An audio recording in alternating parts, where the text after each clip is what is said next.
How are you doing? I'm doing well. I walked this morning with Jessica, and then we had lunch, and then she wanted to show me a house that she had seen that she thought was beautiful. My name is Alida Pellegrin Moffat. I'm a grandma, and I love being a grandma because I have the most wonderful grandkids. I was at the University of Oklahoma studying, and I was in the convent at that time. I think you knew I was a nun. The reason Mom joined the convent was to A, go to college, and B, leave New Orleans, where she had lived her entire life. She lived in a time where, when she graduated as valedictorian of her high school class, she was told that she would make someone a great secretary someday.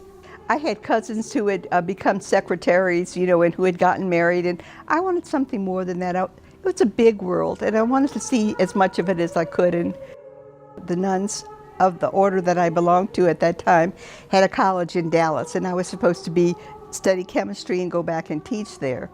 And when I got to the University of Oklahoma, I became very interested in the history of science. I enjoyed my classes very much, really enjoyed them. It was very interesting that people because I was still in the convent, I was wearing a habit, and people didn't quite know what to make of me. Going so far away from home and earning a higher degree was not common for women. What I'm doing now, going to school 6 hours away from home and earning this advanced degree in communications, would not be socially acceptable. And I'm not even trying to pursue a bachelor's of science in chemistry. I sat down one day and thought, I'm going to leave here and I'm going to go to some small college. And I thought, I can't imagine myself being enclosed in that kind of I want to be part of the big wide world. Anyhow, and that was my main reason for leaving, just to get other experiences, to have other experiences in my life. Mom never mentions this in the interview, but my mom told me that her family wasn't really happy with this decision. They were afraid that their friends in New Orleans would hear about it and use it as a source of gossip. I had been told that Oklahoma City, which I have just come from, was very much a Western town. That it had a lot of the Old West, but when I got to Tulsa, that it had more Eastern influences, and I found that to be true. Well, in Tulsa, I wound up living near Swan Lake, and everybody said, oh, you will love Swan Lake. That's a really neat part of the city.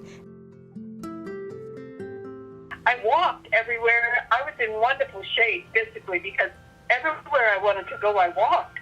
I walked to work, which was at, as you know, Utica Square.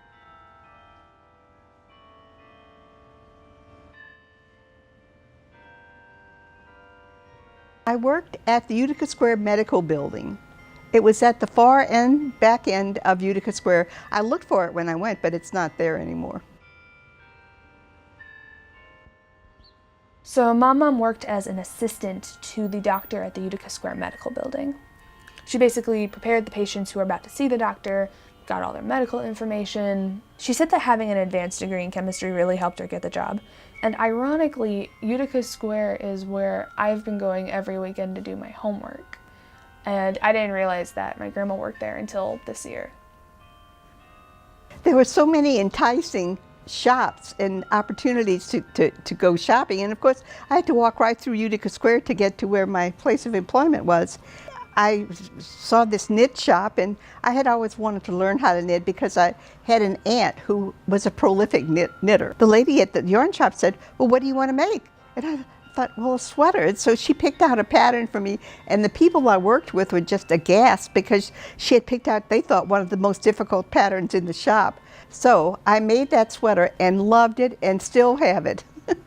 But Mom's time in Tulsa wasn't all fun adventures. It wasn't long before her family back in New Orleans tried to take matters into their own hands. My mom and dad and my aunt and uncle were going to come to Tulsa to bring me back home, home being in New Orleans. They didn't think I was old enough or wise enough to live on my own. So when they saw that I worked in a nice place, that I had good friends, that I was involved in the church group that where I lived, they were content to let me be. I didn't want to go back to what I had known. I wanted some new horizons. And Tulsa was it. I used to go on Sunday afternoon to babysit the telephone in the rectory so that the priests could get out and have some time for themselves. And one day, one of the priests said that they were starting an adult get-together for people, single Catholic adults who were over the age of 21. And I said, no, I'm not interested. That sounds like a bunch of old ladies playing bridge. And he said, well, it really isn't. There are going to be people your age there. Why don't you come? So I did.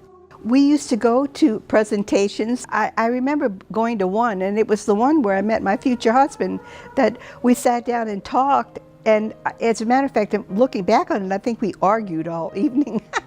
He would invite me to go out to car races with him. And I remember one time going out someplace, and we parked in this grassy field, and it began hailing. And people were crawling under cars to get out of the hail. We opened the door and got in and let the hail come down around us. He had friends in Tulsa, and we used to meet these guys and go out. Well, it sounds kind of silly to say we went out to bars, but we did. That was kind of what you did for recreation. Well, by this time, my relationship with my future husband had gotten more intense, and he was transferred to St. Louis.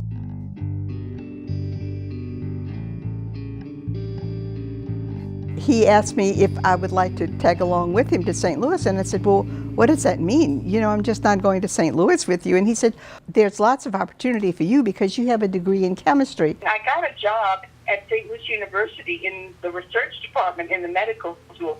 They asked me why I wanted to work there, and I just looked at this doctor and said, I'm a lifelong learner. There's lots of stuff for me to learn yet, and I think this is a good place to start. So it was hard to leave Tulsa, and I missed it, but I walked into something that was bigger, and, you know, it was perfect.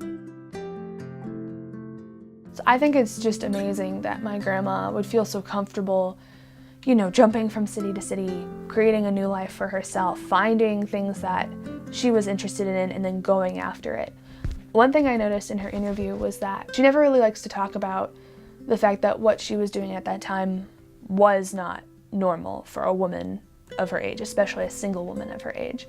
Whenever I'd ask about obstacles that she faced, she never really wanted to talk about it. I don't even know if she necessarily remembers those obstacles. You know, she focuses on the fun of it and the adventurous part of it, not so much the fact that she felt she couldn't live her best life. Life is just a jam.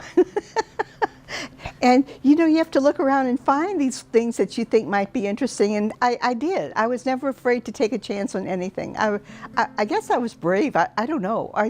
At the time, it didn't seem like it. It was just fun to do.